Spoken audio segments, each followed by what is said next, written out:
पटेल साहेब आणि सर्व इतर मान्यवर आणि पत्रकार बांधव भगिनी,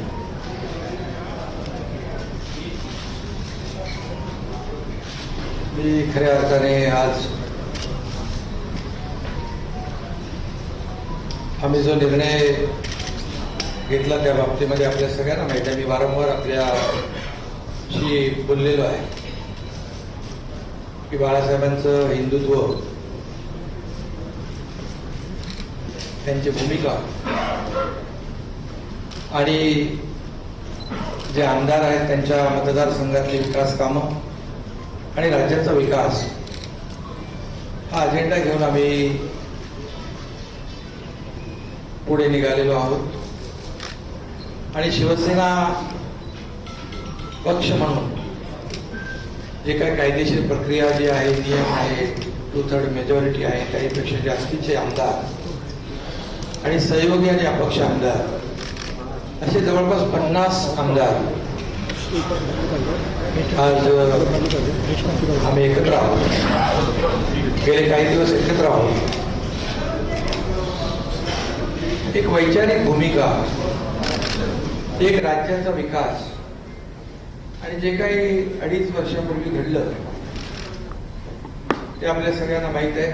फडणवीस साहेबांनी त्या बाबतीमध्ये भाष्य केलेलं आहे. गेल्या काही काळामध्ये आम्ही मुख्यमंत्री महोदयांना, आमदारांनी देखील आपल्या मतदारसंघातल्या समस्या असतील, विकास प्रकल्प असतील, अडचणी असतील, या बाबतीमध्ये वारंवार माहिती दिली आणि करावयाची दुरुस्ती याची मागणी देखील केली. मी देखील अनेक वेळा त्यांच्याबरोबर चर्चा केली.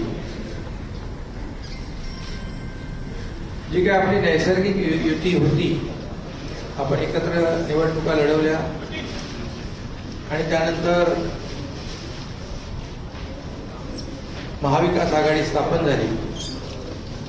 परंतु त्या बाबतीमध्ये आमदारांमध्ये असलेली जी काही नाराजी होती आणि मतदारसंघामधले जे प्रश्न किंबहुना पुढच्या निवडणुकीमध्ये निवडणूक लढवणे किंवा जिंकणे यामध्ये देखील येणाऱ्या अडचणी, हे सगळं लक्षात घेऊन आणि कुणाला काहीतरी पाहिजे, कुणाला काही मंत्रीपद पाहिजे किंबहुना आणखी काही वैयक्तिक स्वार्थ असा कुठलाही मनामध्ये न ठेवता आतापर्यंतच्या महाराष्ट्रातल्या घटना आपण जर पाहिल्या तर अपोजिशन कडून आपण रुलिंग कडे जात असतो. परंतु हे जे काही घटना आहे ते रुलिंग कडून अपोजिशन कडे जाण्याचा एक प्रकारचा, तसं बघितलं तर तशी घटना आहे. कारण मी देखील मंत्री, हॅलो हॅलो परंतु राज्याच्या हिताच्या दृष्टीने, भविष्याच्या दृष्टीने जे काही के विकास के लिए हम बीजेपी के साथ आए हैं. जिस तरीके से महागठबंधन काम कर रहा था उसकी वजह से काम करने में समस्याएं आ रही थी. मंत्रिमंडल को काम करने में समस्याएं आ रही थी. मैं अर्बन डेवलपमेंट मंत्रालय में काम कर रहा था. मेरे मंत्रिमंडल के अन्य साथी लगातार काम करने की कोशिश कर रहे थे, लेकिन सरकार में रहते हुए काम नहीं कर पा रहे थे.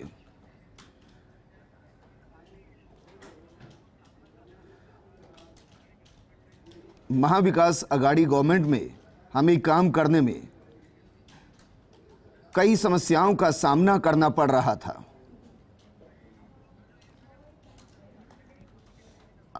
हम जब बाला साहेब ठाकरे के नेतृत्व में शिवसेना को आगे बढ़ा रहे थे तो हिंदुत्व के मामले को लेकर कई फैसले किए गए थे, लेकिन उद्धव ठाकरे के नेतृत्व में ऐसा लगा कि उनके साथ समझौता किया गया है.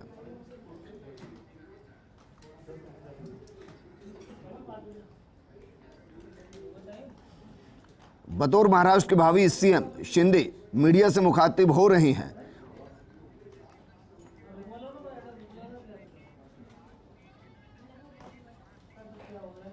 जब हर विधायक एक ही बात कह रहा था, उद्धव को उसे सुनना चाहिए था, उसको समझना चाहिए था और उस पर फैसला लेना चाहिए था। लेकिन अफसोस ऐसा नहीं हुआ। इतने बड़े पैमाने पर 50 लोग हमारे साथ आए।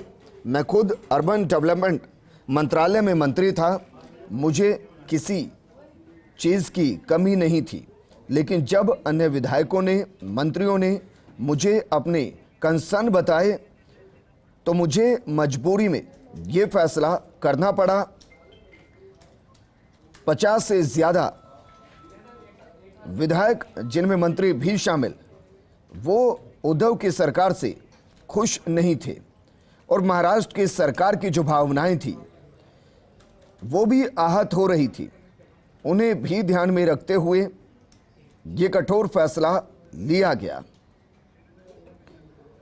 देवेंद्र फडणवीस ने बहुत बड़ा फैसला लिया है।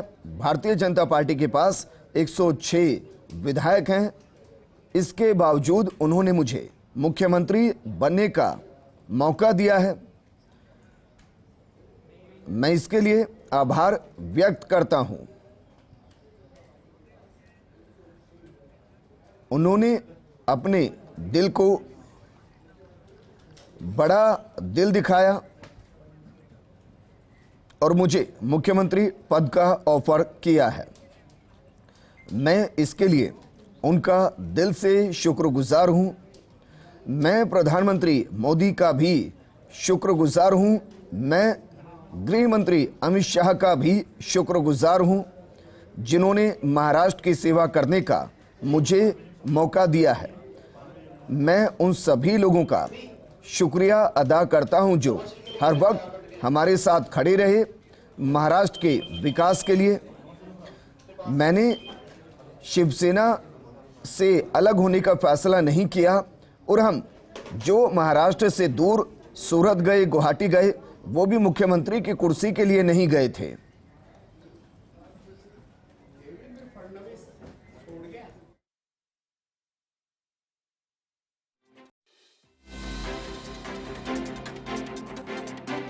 ऐसी दुविधा में वो सब पड़े थे और उन्होंने मुझे कहा कि हम लोग ने बार बार कोशिश की कि इसमें करेक्शन हो जाए। जो हम लोग पहले अलायंस में चुनाव लड़े थे, शिवसेना और भारतीय जनता पार्टी, ये नेचुरल अलायंस है, तो नेचुरल अलायंस के खिलाफ होकर हम लोग ये महाविकास आघाड़ी में थे। अब कुछ करेक्शन हो जाए तो ठीक हो जाएगा और दोनों विचारधारा वाली पार्टी जो है इस राज्य को विकास करेगी। लेकिन हम लोगों ने कोशिश की, मैंने भी कोशिश की, लेकिन हमें सफलता नहीं मिली और इसलिए ये जो कदम उठाया है ये किसी को मंत्री या किसी, क्योंकि मंत्री हम लोग थे, किसी को कुछ पाने के लिए ऐसा नहीं हुआ। ये निर्णय जो हुआ एक आइडियोलॉजी की बात है, ये बाला साहब ठाकरे जी की हिंदुत्व की बात है और इस राज्य के विकास की बात है। इसे हम एजेंडा ये आगे लेके जा रहे थे और आज मैं धन्यवाद दूंगा। देवेंद्र जी ने अभी यहाँ पर कहा कि हम लोग बाला साहब ठाकरे जी के शिव सैनिक को समर्थन दे रहे हैं। ये उनके दिल का बहुत बड़प्पन है।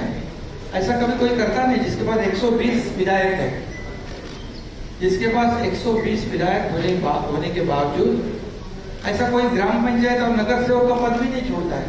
ये तो मुख्यमंत्री पद है और ये आज उन्होंने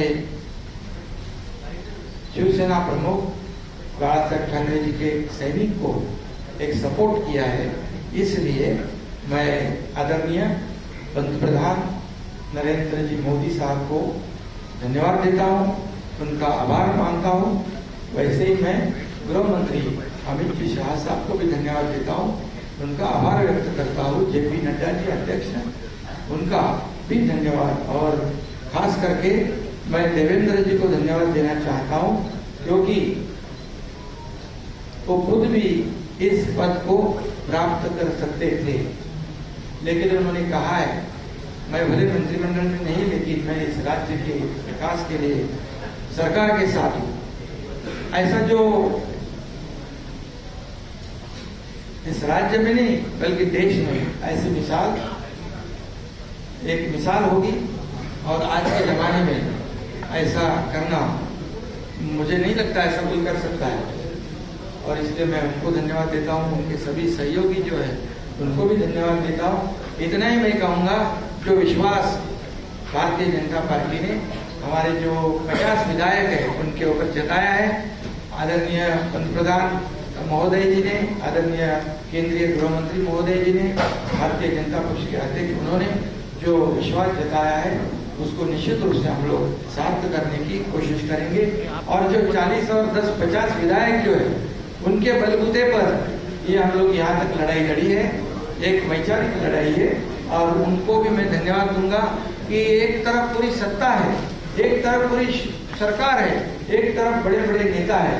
मैं तो उनके सामने एक छोटा कार्यकर्ता के रूप में मैं अपने आप को समझता हूँ, लेकिन 50 लोगों ने मुझ पर जो विश्वास और जो भरोसा जताया है उसे कभी भी मैं बिल्कुल तोड़ूंगा नहीं, उस पर खरोच भी नहीं मैं आने दूंगा। और उनको पहले जो अनुभव आया है पिछले 2.5 साल में, उसकी पुनरावृत्ति नहीं होगी, इसकी भी मैं पूरी तरह खबरदारी लूंगा। इतना ही मैं कहूंगा।